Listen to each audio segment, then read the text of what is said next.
How exactly should you attach a cord to a white jade pendant? Come, this one video will teach you. First, pull the cord tight. It will have one long and one short end. Use a lighter to fuse them together, then we can thread the top bead through.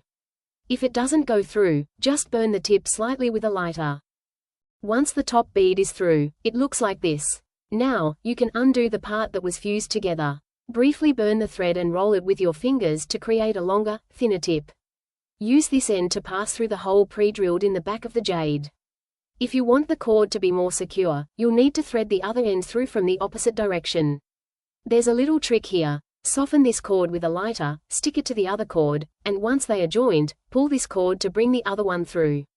Then, pull the fused cords apart, tug both sides, and it's secure.